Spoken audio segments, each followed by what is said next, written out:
You ask Tiger to solve. This deals with linear equations with one unknown. The final result is y equals 1 over 15. Let's solve it step by step. Simplify the expression.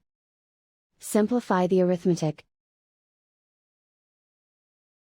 Group all y terms on the left side of the equation.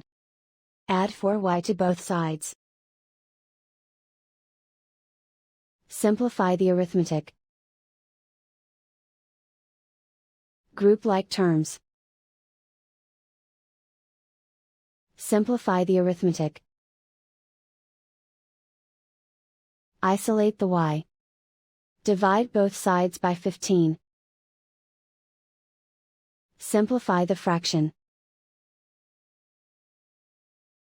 And so the final result is y equals 1 over 15.